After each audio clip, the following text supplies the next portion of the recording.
जय हिंद दोस्तों, मैं Vikas Khanna, ex assistant commandant UPSC 2013 batch. दोस्तों, यूनिफॉर्म एक जुनून है, एक जज्बा है, और इसके लिए जो तैयारी चाहिए, उस तैयारी के साथ साथ आपकी लगन, जीत की जिद और आपके हौसलों में एक उड़ान चाहिए। तब जाकर एक आप ऑफिसर के तौर पर कहीं सेलेक्ट होंगे और इस देश को सर्व करने का। जय हिंद दोस्तों, मैं Vikas Khanna, ex assistant commandant UPSC 2013 batch. आज मैं आपको बताने वाला हूं सीडीएस या यूपीएससी एक बहुत ही बेहतर एग्ज़ाम कंडक्ट कराता है, UPSC central arm police force examination. उसके थ्रू क्लास 1 गेजेटेड अफसर रैंक के पुलिस ऑफिसर के तौर पर ज्वाइन कर सकता है। तो दोस्तों, आज एक कॉम्प्रिहेंसिव स्ट्रेटजी मैं आपको बताना चाहूँगा कि किस तरीके से आप तैयारी करें और पहले अटैम्प्ट में आप मैक्सिमम स्कोर कर पाएँ और अश्योर तरीके से सिलेक्शन ले पाएँ। दोस्तों, ये एक ऐसा एग्ज़ाम है, basically union public service commission इसकी एग्जामिनेशन कंडक्ट कराता है और इस एग्जामिनेशन के 3 टियर हैं। नंबर 1 आपका रिटन एग्जामिनेशन, जिसके 2 पार्ट होंगे। नंबर 1 आपका पेपर 1, जो कि आपकी general ability, aptitude and intelligence test के तौर पे जाना जाता है। पेपर 2, जो कि थोड़ा सा रिटन पार्ट है। Paper 1 being an objective part, जो आपकी ऑब्जेक्टिव स्किल, जनरल स्टडीज़ के बारे में आपकी योग्यता तय करता है। पेपर 2 सब्जेक्टिव पेपर है, ऐसे बेसिक इंग्लिश, जनरल स्टडीज़ के बारे में आपकी योग्यता तय करता है। जब आप रिटन एग्जामिनेशन के पेपर 1 और पेपर 2 को क्लियर कर लेते हैं, उसके बाद आपको यूपीएससी मौका देता है फिजिकल एफिशिएंसी टेस्ट में अपीयर होने का, जिसमें आपका फिजिकल होगा, मेडिकल होगा, जिसकी अलग अलग शर्तें हैं जो मैं आपको सब्सिक्वेंट स्लाइड्स पर बताने वाला हूँ।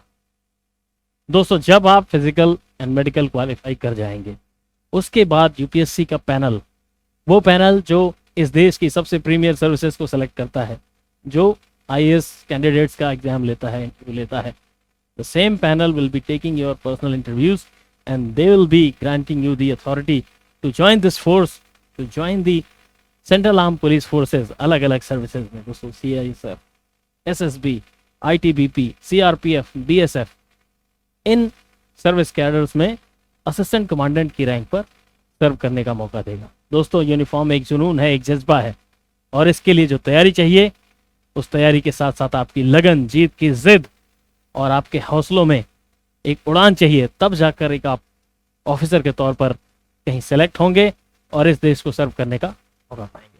तो चलिए दोस्तों, बात करते हैं पेपर 1 के बारे में। Paper 1 being the test for the general ability, aptitude and the basic intelligence, यह इन सब चीज़ों का टेस्ट करता है और कुल 125 क्वेश्चन होते हैं। दोस्तों, 125 क्वेश्चन, हर क्वेश्चन 2 मार्क्स का होगा, कुल मिलाकर 250 मार्क्स। ये 250 मार्क्स आपका सिलेक्शन तय करते हैं। अगर इनमें आपने बहुत अच्छा आउटस्टैंडिंग परफॉर्म कर रखा है, तो यकीन मानिए कि आपका सिलेक्शन लगभग श्योर हो जाता है।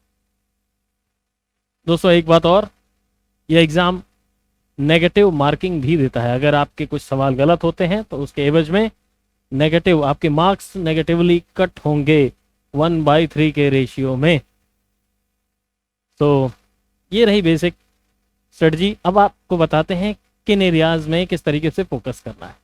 नंबर 1 आपका mental aptitude test.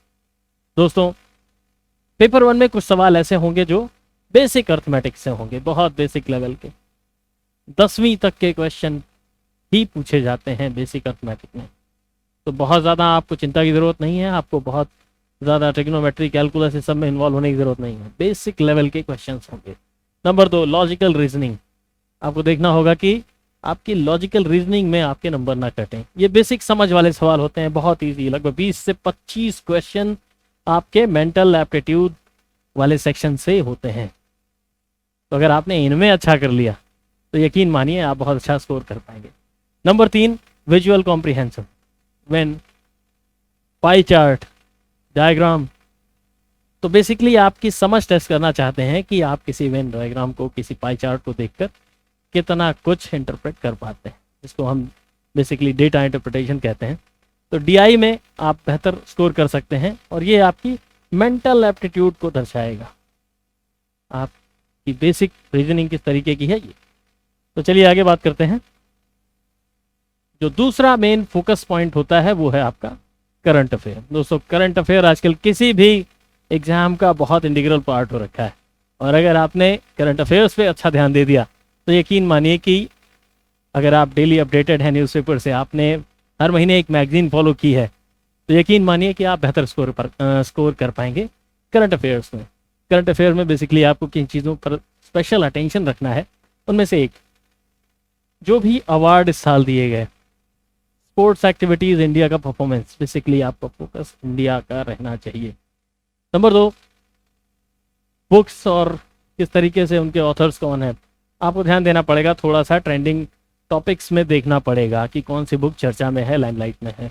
Number 4, conferences, convention, जो भी जिनमें इंडिया के डिग्निटरीज ने पार्ट किया, अध्यक्षता की, इस तरीके के कन्वेंशंस, कॉन्फ्रेंसेस, उनमें आपको ध्यान देना पड़ेगा। कोई ऐसा कन्वेंशन, कॉन्फ्रेंस जिसमें इंडिया ने इस साल पहली बार हिस्सा लिया या इंडिया ने हेड किया उनको, तो आपको ध्यान देना पड़ेगा कहाँ हुआ, कैसा हुआ, इंडिया की किस डिग्निटरी ने पार्ट लिया। तो अगर आप इस पर फोकस रखते हैं तो आपका ये सेक्शन अच्छा तैयार हो सकता है। नंबर 2, आप बात करेंगे तो डिफेंस में किस तरीके की एक्सरसाइजेज, कौन कौन सी एक्सरसाइजेज हुई, कौन कौन सी कंट्रीज ने पार्ट लिया, जैसे इंडिया अमेरिका की कौन सी जॉइंट एक्सरसाइज हुई, इंडिया म्यांमार की, क्वाड देशों के साथ किस तरीके का हमारा रिलेशन है, डिफेंस में किस तरीके के एडवांसमेंट अभी तक हुए, डेवलपमेंट्स हुए। इसके बाद आती है गवर्नमेंट स्कीम्स। आप देखिएगा कि गवर्नमेंट की स्कीम एक मेजर फोकस होती है गवर्नमेंट का, हर टेस्ट में इनके बारे में पूछा जाता है। इसका मकसद ये होता है कि एक कैंडिडेट किस तरीके से अवेयर है स्कीम के बारे में। जैसे आपको बताऊं कि सेंट्रल गवर्नमेंट की जो स्कीम्स होती हैं बेसिकली 2 तरीके की होंगी, एक होता है सेंट्रल स्पॉन्सर्ड और एक होता है central sector schemes. Basically funding का डिफरेंस होता है, तो आपको इस तरीके से चीज़ों को समझना पड़ेगा। एक स्कीम है, मान लीजिए उज्ज्वला, तो बेनिफिशियरी कौन होगा, बेनिफिशियरी का आइडेंटिफिकेशन किस तरीके से होगा, फंड्स हैं किस तरीके, या जो भी स्कीम का डिस्पोजल है, एग्जीक्यूशन किस तरीके से होगा, इम्प्लीमेंटेशन में कौन कौन स्टेक होल्डर होगा, ये सारी चीज़ें आपको समझनी होंगी। किसी स्कीम को इस पहलू की तरफ से आपको एनालाइज करना पड़ेगा, तब आपकी एक बेसिक समझ इन सब विषयों पर अच्छी हो पाएगी। उसके बाद आते हैं दोस्तों साइंस पर। ये एक ऐसा टॉपिक है जो आपको कभी ये नहीं सोचना है कि मैंने बीएससी साइंस नहीं किया तो मैं कैसे कर पाऊँ। ये जनरल साइंस है और 10वीं तक की साइंस, बेसिकली आपकी general physics, general chemistry, general biology और एनवायरनमेंट। ये एक ऐसा टॉपिक है, यूपीएससी का फोकस हमेशा इस पर बना रहता है, और अगर आप इन पर थोड़ा सा फोकस रखते हैं, आपने एनसीईआरटी पढ़ रखी है और थोड़ा सा करंट अफेयर से अपडेटेड है। बेसिकली एनवायरनमेंट में भी 2 तरीके के सवाल होंगे, एक आपका बेसिक और दूसरा जो करंट ट्रेंडिंग बर्निंग इश्यूज होते हैं बेसिकली। तो आपको थोड़ा सा समझना होगा कि ये कितने इंपॉर्टेंट टॉपिक्स हैं। आपको एनसीईआरटी फॉलो करनी होगी या आपको करंट अफेयर से अपडेटेड होना होगा, और यकीन मानिए आप बहुत बेहतर कर पाएंगे। फिर आता है आपका ज्योग्राफी का पोर्शन। दोस्तों ज्योग्राफी एक बहुत ही लॉजिकल सब्जेक्ट है। अगर आप इसको बेहतर तरीके से पढ़ते हैं, बेसिक कॉन्सेप्ट जो है उनकी समझ अच्छी रखते हैं, तो अच्छा स्कोर कर पाएंगे। कॉन्सेप्ट बहुत नॉर्मल आते हैं, और ज्योग्राफी में भी इसको 3 हिस्सों में बांट के पढ़ने की कोशिश करिएगा। फिजिकल ज्योग्राफी, जिसमें आप बेसिक कॉन्सेप्ट और इस तरीके की चीज़ें पढ़ेंगे। Number 2, Indian geography. ये इंडिया को फोकस में रखते हुए, और इस ज्योग्राफी में हर तरीके की ज्योग्राफी शामिल है दोस्तों, इंक्लूडिंग आपका ह्यूमन ज्योग्राफी। नंबर 3 आता है आपका वर्ल्ड ज्योग्राफी। वर्ल्ड ज्योग्राफी एक ऐसा टॉपिक है जो बेसिकली फैक्चुअल है, ज़्यादातर इसमें फैक्ट बेस्ड क्वेश्चन ही आते हैं, और आपको ध्यान रखना होगा कि वर्ल्ड में कौन कौन से आपके ग्रासलैंड्स हैं, माउंटेन्स हैं, लेक्स हैं, रिवर्स हैं, और उनसे जुड़े इंपॉर्टेंट फैक्ट। तो अगर इस तरीके का आपने एटलस बेस्ड तैयारी अच्छी कर रखी है तो अच्छा कर लेंगे। ज्योग्राफी के बाद हिस्ट्री एक ऐसा सब्जेक्ट है जिससे लगभग 15 से 18 क्वेश्चन आपके आराम से आ जाते हैं। और दोस्तों जनरली हिस्ट्री को हम 3 तरीके से ही पढ़ते हैं, ancient history, medieval history and modern history. Modern history में भी हम हमेशा कोशिश यही करते हैं कि जो हमारा फोकस हो वो इंडियन नेशनल मूवमेंट, और किस तरीके से प्रोग्रेशन हुआ इंडिया में इकोनॉमिक अवेयरनेस, सोशल अवेयरनेस और इस तरीके से जुड़ी चीज़ें, जो भी फैक्ट बेस्ड स्टडीज़ होंगी, आप सारे के सारे एक क्रोनोलॉजिकल ऑर्डर में अगर आप पढ़ेंगे तो बेहतर तरीके से समझ पाएंगे।